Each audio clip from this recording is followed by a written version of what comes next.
been a bit of talk in the news lately about Utes and the ever-growing size of them, and maybe the use of them and why we should get rid of them and why we should tax them to death.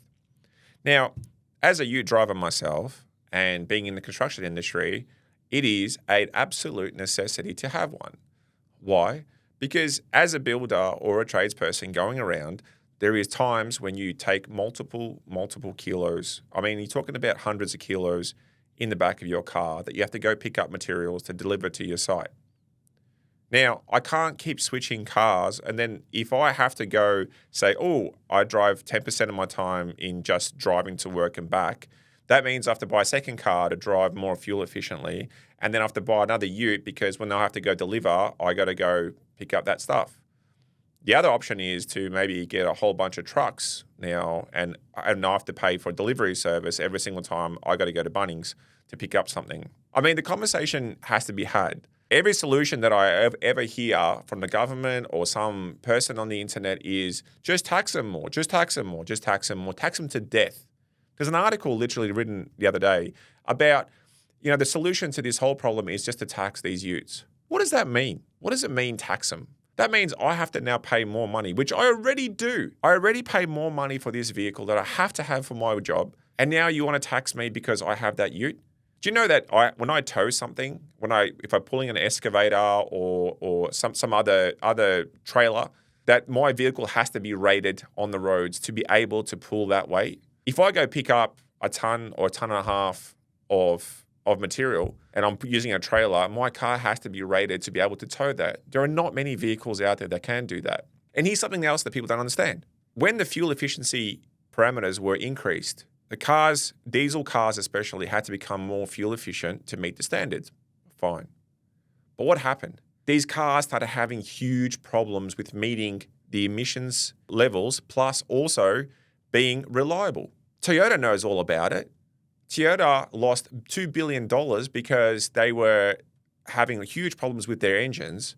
And out of the thousands of utes that they sold, they kept blowing up. And this is a common problem. We all know about it, right? We all know about it as tradies. We all know about the DPF problems, right? The dust particle filter problems that we're having. I understand the necessity for them. So the government's solution to everything, hey, we're going to introduce even more car efficient rules.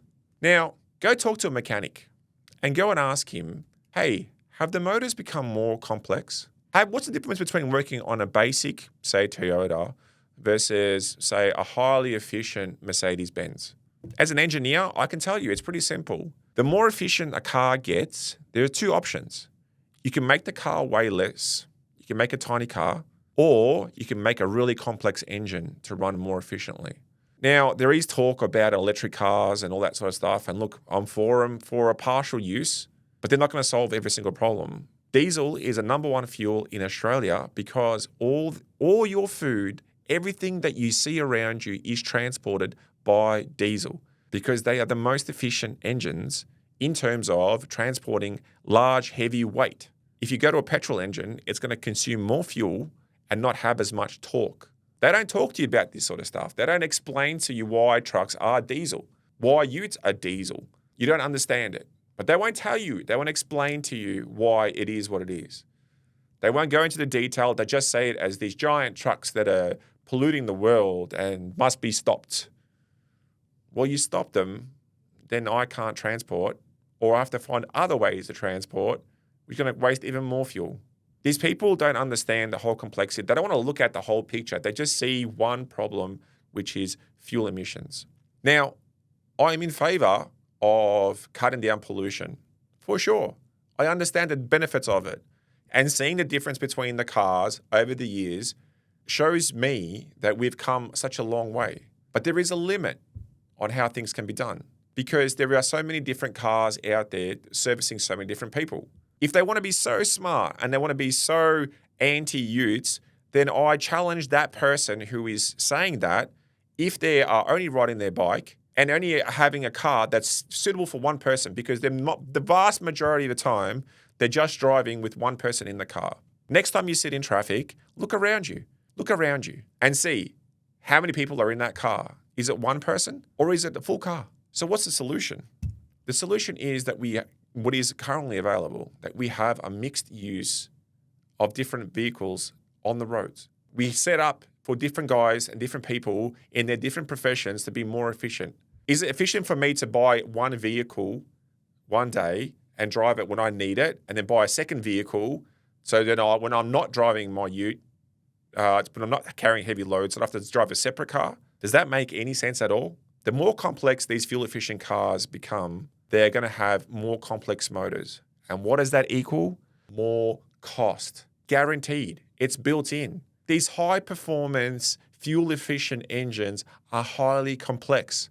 There is no other way about it. They're going to create more and more complex engines, which means more and more servicing, which means more and more money spent, which means more and more services needed to build these engines. They talk to you in the news about, oh, you're going to save $1,400, $1,500 in fuel every single year. Fantastic. Did they also tell you that the car is going to cost you about $10,000 more? You're saving by spending more money? Look around our city. Just look around it. I mean, the ideas are there.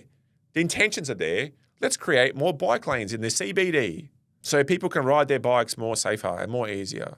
I challenge anyone to go out into Melbourne CBD during the day, or wherever it is, predominantly in the mornings, and go and have a look. How many people are on bike lanes versus how many people are stuck in cars? And now these cars move less efficiently on the roads, which creates more traffic, which creates more pollution because the cars are not moving to destination. I can get my fuel efficiency down to zero if I stop driving. If that trip that used to take me half an hour now takes me an hour, that means I've spent half an hour extra burning fuel. Is that making my car more efficient? The net position is you have to get the vast majority of people onto bikes in the CBD to be a net benefit to the environment. But it's not happening. Why? Because it's freaking Melbourne. The weather is absolutely horrible. There's only a certain amount of people that will go out and ride bikes.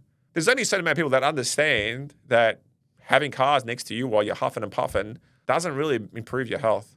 Now, look, I'm all for a mixed use. I know there's benefits of having walkable streets. I know there's benefits of having high density. But understand, most people, the people that are building these buildings, the people that are building and delivering delivering all the services to these buildings need special vehicles. So next time somebody shows you an article and shows you, oh, this is the way it's supposed to be, tell them to get fucked because they're full of shit. They don't understand the complexity of how it is and why people need specific vehicles to do their jobs. Go out and be respectful towards the truck drivers out there that are driving day in, day out and delivering all the services. Understand how hard their job is and why they need trucks and affordable trucks.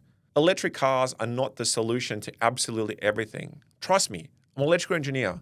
I would love for these cars to be working, but the efficiency isn't quite there yet.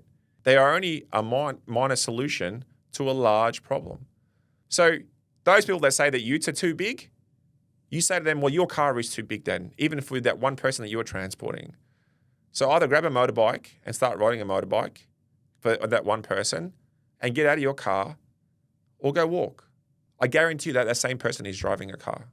Don't listen to these crazy people and just understand, be a bit more rational, and that people need to go out and do their jobs. And tradies are going to need utes because they need it for their job. If you agree with me or disagree with me, leave a comment below and I can try and answer some of your questions about what's really going on in this crazy world.